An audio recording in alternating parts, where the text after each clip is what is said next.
घोरपडीचा विषय चालला होता की शब्द की काटणे को खाना बोलते. शब्दांमध्ये खूप फरक आहे आणि त्यात इतकी मजा आहे आणि वेगवेगळ्या राज्यात ही मजा खूप अनुभवायला मिळते. जसं आपल्या महाराष्ट्रातले एक मंत्री गेले होते राजस्थानमध्ये एका लग्नाला आणि तिथं ते लग्न समारंभ पाहताना ते बोलत होते तिथल्या लोकांशी, म्हणायचे हमारे महाराष्ट्र में नवरा नवरी को घास खिलाते. गवत कसं गायला घालते. असे खूप अनुभव मला आसाममध्ये. आता आपल्याला चहा आप सा खाबो नाही की चहा खाणार का, आता चहा खावा लागतो तिथं आणि एखादी खायची वस्तू प्यावी लागते, म्हणजे कळत नाही नक्की तुम्हाला काय करायचंय. असे खूप अनुभव चांगले चांगले यायचे. आपला जो प्रश्न होता संस्कृतीविषयी किंवा समाजाविषयी, मी जसं लहानाचा मोठा होत होतो इथं सासवडला, आपलं काय होतं म्हणजे आपण आपल्या राज्याचा इतिहास इतका गौरवशाली आहे. जसे आचार्य अत्रे म्हणायचे की इतर राज्यांना फक्त भूगोल आहे, फक्त महाराष्ट्राला इतिहास आहे. आपल्याला एक बॉर्न प्राईड असतं, म्हणजे आपल्या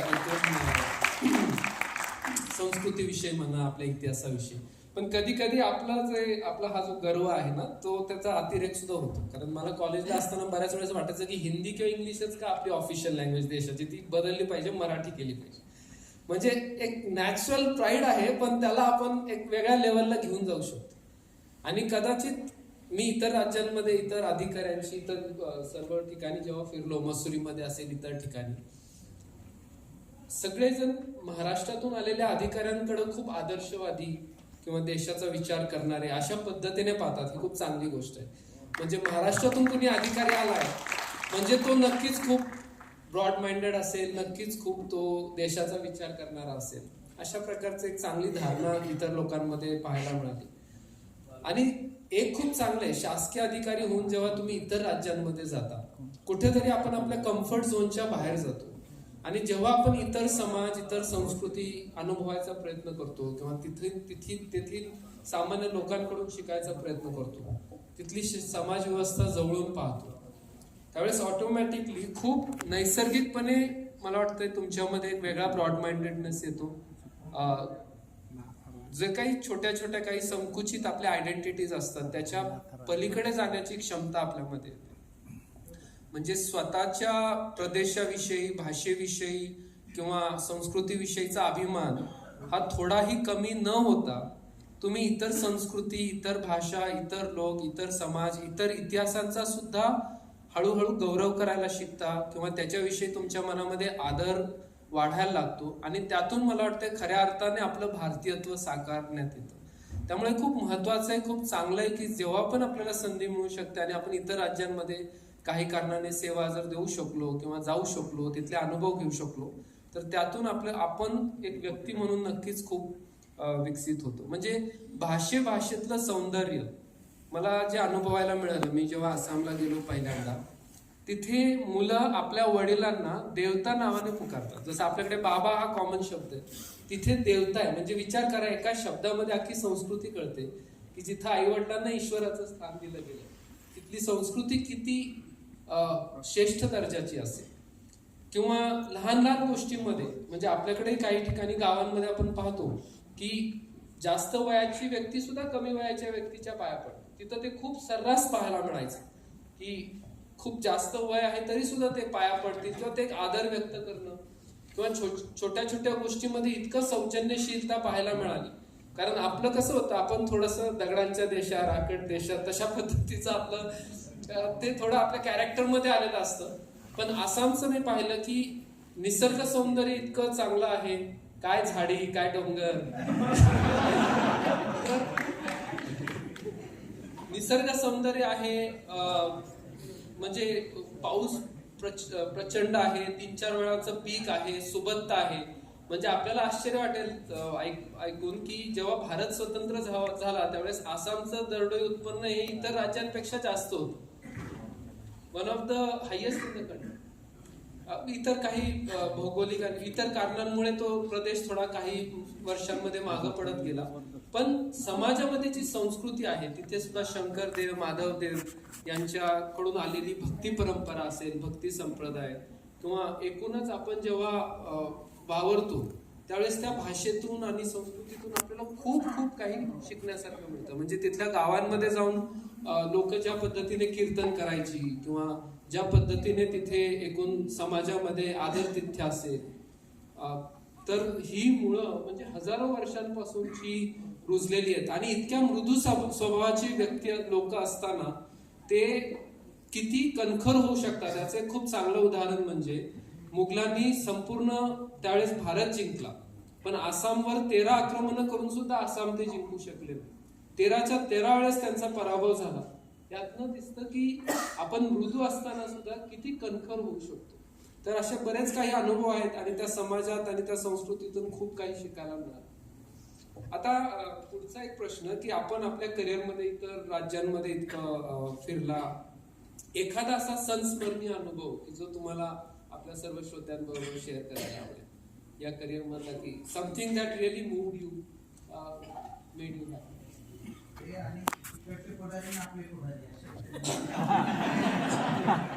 पुढाऱ्यावरून सुरुवात करतो की माहितीच्या अधिकाराचा जन्म हा राजस्थानमध्ये झाला. सूचना का अधिकार तिथं म्हणतात, पण अजूनही तिथे जिल्हाधिकारी कार्यालय किंवा SP ऑफिसमध्ये महिन्यातून 1 किंवा 2 ऍप्लिकेशन येतात. फक्त आपल्याकडे किती जास्त येतात.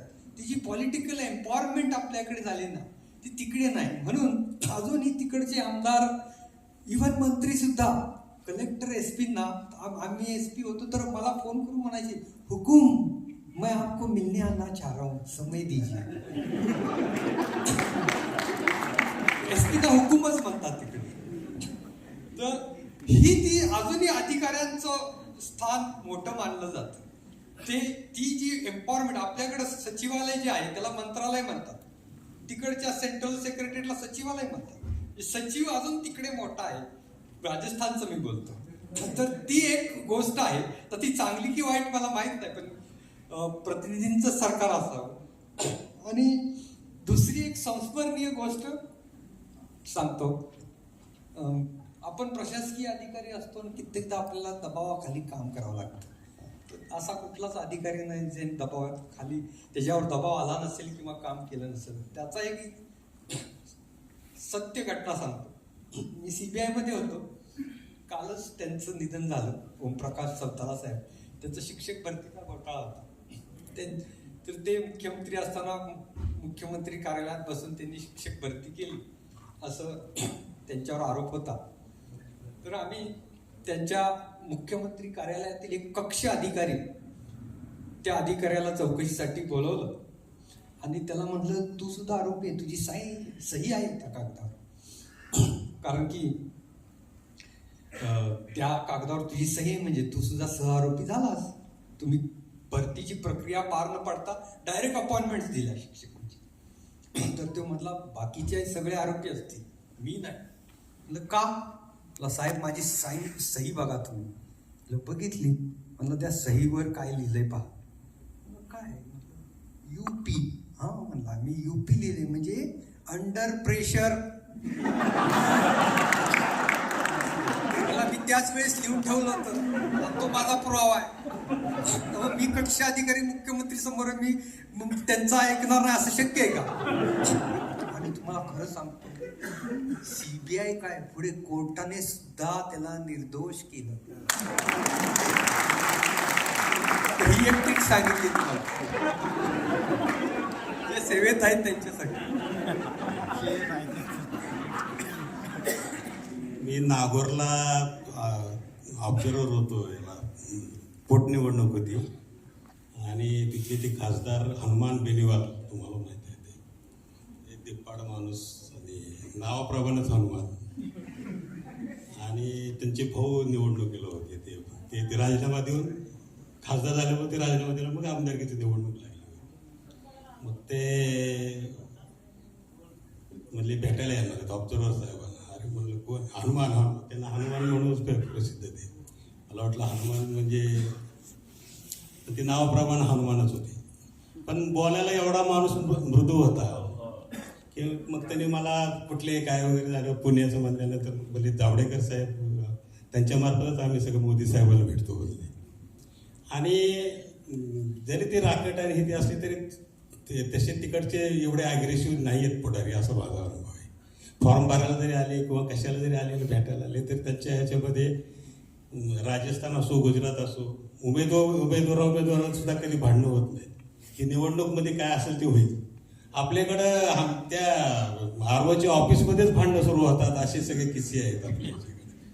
आणि दुसरा एक आता याचा एक अनुभव होता माझा आसामचा, की तिथलं मतदान करून मी परत आलो, मध्ये गॅप होता, परत काउंटिंगला गेलो. दरम्यान ते जे आमदार आहेत भाजपचे तिथले, म्हणजे सेकंड टर्मला निवडून आले आता ते डॉक्टर आहेत ते यशाने, आणि गुवाहाटीला मेडिकल कॉलेजला प्रोफेसर होते, असोसिएट प्रोफेसर. ते आमदार झाले. मग पुन्हा झाले निवडून झाले, ते निवडून आले चांगल्या मताने, परत भेटायला थांबले मला. म्हणलं असं काय बाबा, काय म्हणजे झालेलं आता अभिनंदन झालं, सगळं झालं. मला म्हणले साहेब मी माझा बायोडाटा पाठवतो, मला कळालं तुम्ही महाराष्ट्रातले गडकरी साहेब होते, तुमचे चांगले संबंध आहेत होते, तेवढं जरा बघा म्हणजे आपलं. मी मला वाचतो भाग वेगळा असतो, हा भाग वेगळा आहे. परंतु ओव्हरऑल मी बघितलं ना तर राजकीय लोक तसे चांगले असतात. काही परिस्थितीमुळं याच्यामुळं थोडे ते ॲग्रेसिव्ह होत असतील, परंतु माझा अनुभव तसा काही कधी आलेला नाही. साऊथ इंडियामध्ये तर फारच माइंड लोक आहेत, म्हणजे त्यांच्या ते काय भांडले ते कळतच नाही, कारण ते भाषा कळत नाही. आणि बलियाला होतो मी, तिथले लोक चांगले वाटले. सीतापूरला होतो, लहरपूरला होतो. लहरपूरचं म्हणजे लहरपूर हा राजा तोडरमलचं गाव, महसूल खात्याचं ज्यांनी अकबराच्या दरबारात ते नवरत्नापैकी होते, तर महसूल खात्याचा कणा असलेलं तोडरमल त्या गावचे. त्यांचा एक वारस आला होता माझ्याकडे, त्यांनी मला घरी घेऊन गेला की तोडरमलांचं घर आहे पाहायला चालला. म्हणलं चला. मग तोडरमलाचा एक पुतळा तहसील ऑफिसच्या कार्यालयात बसवलाय. म्हणले आम्ही त्यांची जयंती साजरी करतो म्हणले. मग म्हणले आता त्यांनी महसूल खात्यामध्ये नावच आहे राजा तोडरमल. मी त्यांना म्हणलं अहो तुम्ही आमच्याकडं 1 ऑगस्टला महसूल दिन साजरा करतात, तसा तुम्ही तुमचा तोडरमल यांचा जो जन्मदिन आहे तो UP-मध्ये महसूल दिन साजरा करायला म्हणलं. नाही म्हणले क्या करेंगे साहब आहे कसं कसं. म्हणलं राम नाईक हे त्यावेळी राज्यपाल होते उत्तर प्रदेशचे. म्हणलं त्यांना माहिती, कारण ते ठाण्याचे, त्यांना माहिती महसूल अभियान अमुक.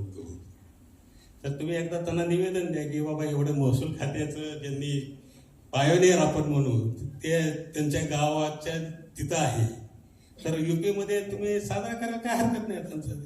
मग त्यांनी माझ्याकडे एक प्रपोजल घेतलं होतं इंग्लिशमध्ये वागून. ते म्हणले आम्ही हिंदीत करून भेटलो. पुढं काय झालं मला कळालं नाही, परंतु लोक असे ज्यावेळेस चर्चा करतात त्यावेळी एकमेकांना सांगतात ते, आणि आपल्यालाही काही सुचत होतं, त्यांच्याकडनं काही नवीन आपल्याला शिकता येतं. मी एकदा 2001 परभणीला कृषी विद्यापीठाला रजिस्ट्रार होतो, ॲडिशनल कलेक्टर असतात. तिरुपतीला चाललो होतो, आणि तिथून जाताना ते नांदेड बेंगलोर रेल्वे विकाराबाद स्टेशनला थांबायची, तिथं उतरावं लागायचं, आणि दुसरी एक हैदराबाद तिरुपती रेल्वेत बसावं लागायचं. मध्ये 3 तास वेळ होता. त्या 3 तासामध्ये मी आपलं उतरलो, आम्ही फॅमिली सहित गेलो. शेजारी SD ऑफिस दिसलं. अरे म्हणलं बघू तर, म्हणलं त्यावेळेस चंद्रबाबू नायडूंनी खूप कॉम्प्युटरायझेशन केलेलं आहे, ते बघू तरी म्हणलं काय काय केले 7/12चं आहे. मी त्या SD ऑफिसमध्ये गेलो. 3 तास वेळ काय करायचा स्टेशनवर बसून. मग तिथल्या त्या साहेबांना भेटलो, सांगितलं मी असं असं. मला त्यांनी त्यावेळी दाखवलं होतं तिथे कास्ट सर्टिफिकेट कसं दिलं जातं. मला नवल वाटलं की 2001चं सांगतोय मी, की तिथं प्रत्येक गावाचं एक रजिस्टर केलेलं होतं. अमुक अमुक जात, त्याचे माणूस, त्याचे नाव, त्याची जात लिहिलेली. आपल्याकडे अर्ज करा, ॲफिडेविट करा, चौकशी करा, बा तिथं काही नाही, फक्त एका कागदावर लिहायचं मी या गावचा आहे, ही माझी जात आहे, अर्ज. तिथं कॉम्प्युटरवर ते गावाचं नाव येणार, जात येणार, आणि कमांड दिले की कास्ट सर्टिफिकेटच बाहेर येते, विदाउट कुठलं काय म्हणजे अफिडेविट नाही, चौकशी नाही. परंतु ते रजिस्टर मात्र व्यवस्थित, कारण मी त्याच्यावर बरेच प्रश्न विचारले त्यांना की कोण म्हणजे मिसयूज होऊ शकतो, काय होऊ शकतो. नाही म्हणजे आमच्या काही होत नाही. तर आपण जे समजतो की महाराष्ट्रामध्येच खूप आपण प्रगती केली करतो आहोत असं काही नाही. इतर राज्य सुद्धा खूप आघाडीवर गेलेली आहेत. आणि कास्ट सर्टिफिकेट 2001 साली अशा पद्धतीनं ऑनलाईन देत होते, तर मी आपण 2024 मध्ये हे बोलतोय. तर इतर राज्यामध्ये पण आता डेप्युटी कमिशनर सप्लाय होतो त्यावेळी आंध्रमध्ये होतो मी. आंध्रमध्ये पालाकोल्ला होतो, वेस्ट गोदावरी जिल्हा, एकदम 100% इरिगेटेड जिल्हा. चिरंजीवी माझे उमेदवार होते त्यावेळी ऍक्टर. आम्ही ते रेशन दुकान बघायला गेलो होतो. रेशनची सिस्टम कशी आहे, पीडीएस सिस्टम कशी आहे, तर आपल्यापेक्षा सुद्धा चांगली आहे. तिथं रेशन कार्डवर पूर्ण फॅमिलीचा फोटो असायचा. आपल्याकडे फोटो नाही आहे अजून, पण तिथं पूर्ण फॅमिलीचा फोटो होता. ऑनलाईन त्यावेळी त्यांनी केलेलं होतं तंग इम्प्रेशन. आणि प्रत्येकाला तिथं भात जास्त द्यायचे, तांदूळ आणि पाम ऑइल एवढंच होतं. परंतु सिस्टम मात्र व्यवस्थित चालू असलेलं मी त्यावेळेस बघितलेलं होतं. हा जो प्रश्न आहे की तिथले पुढारी आणि इथल्या पुढाऱ्यांमध्ये काय फरक आढळला, तर एकूण ते समाजाचं थोडं प्रतिबिंब दिसतं. म्हणजे मी जेव्हा आसामला 20 वर्ष आधी गेलो त्यावेळेस म्हणजे आपण ज्याला मनी पॉवर किंवा मसल पॉवर म्हणू, ती कमी असताना एकूण आपले राजकीय प्रतिनिधींच्या एकूण वर्तणुकीत असणारा बदल आणि नंतर जसजशी मनी पॉवर मसल पॉवर वाढत जाईल त्यातनं येणारा बदल हा खूप आपल्याला दिसायला पाहता येतो. म्हणजे काही तर अनुभव खूपच वेगळे होते. जेव्हा मी नवीन गेलो होतो, मेघालयमध्ये आमची पोस्टिंग होती आणि एकदा एक जण येणार होते मंत्री आम्हाला भेटायला. संध्याकाळी मीटिंग होती आमची एका वेगळ्या विषयावर आणि ते कोणीतरी कार चालवत आलं, चांगली एसयूव्ही होती, स्वतः चालवत आलं आणि जे उतरले मला वाटलं की आत कोणी दिसत नाही, फक्त ड्रायव्हर आहे. तर वाटलं ड्रायव्हर आहे, ते म्हटलं नाही नाही मीच मंत्री आहे, म्हटले मी चालवली. बऱ्याच वेळेस मंत्री आणि ड्रायव्हर हे एकत्रच जेवतील किंवा एकाच रूम मध्ये पण झोपतील. आपल्या इथे विचार पण नाही आपण करू शकत. इतकी ती इगॅलिटेरियन सोसायटी पाहायला मिळाली. म्हणजे समाजामध्ये एकूण भेद जो आहे ना तो खूप कमी आहे मेघालय किंवा अशा राज्यांमध्ये. तिथे तर मॅट्रिआर्कल सोसायटी आहे. म्हणजे लग्नानंतर मुलगा हा मुलीच्या घरी जातो, वारसा संपत्ती सुद्धा आईकडनं मुलीकडे येते. अशा प्रकारचं सगळं आपल्याला तिथे पाहायला मिळतं. एकूण 2 मुख्यमंत्र्यांबरोबर जेव्हा काम करायचा मला संबंध आला, मी पाहिलं की खूप सौजन्यशील त्यांचं वागणं असायचं. एकदा मी एक सोनोवाल साहेबांचा सेक्रेटरी होतो जेव्हा ते मुख्यमंत्री होते. फक्त मला काय साधा व्हायरल फिवर असेल, मी घरी तापामुळे एक दिवस आजारी होतो त्यामुळे ऑफिसमध्ये आलो नव्हतो. त्यांनी स्वतःचा वैयक्तिक डॉक्टर घरी पाठवला की एकदा चेक करा, लवकर बरं करा आमच्या ऑफिसला. म्हणजे एक छोट्या छोट्या गोष्टीतनं जो कन्सर्न असतो ना तो असा पाहायला मिळतो आणि त्यामुळे मला वाटतं की त्यातनं ती ग्रॅव्हिटी सुद्धा आपल्याला कळत जाते. ओव्हरऑल खूप चांगलं तिथे आम्हाला जे काही राजकीय नेतृत्व किंवा प्रतिनिधी असतील त्यांच्याबरोबर खूप चांगले संबंध ओव्हरऑल होते. आणि ऑफकोर्स दबाव किंवा या गोष्टी काही वेळेस काही गोष्टींवरून आपले मतभेदही होतात. पण मला वाटतं ते प्रशासनात आपले चांगले गुळगुळीत काही शब्द असतात ना, सांगून बघतो, बघून सांगतो, त्याने काम चालतं. We learn art of saying no without saying no. तर अशा प्रकारे काही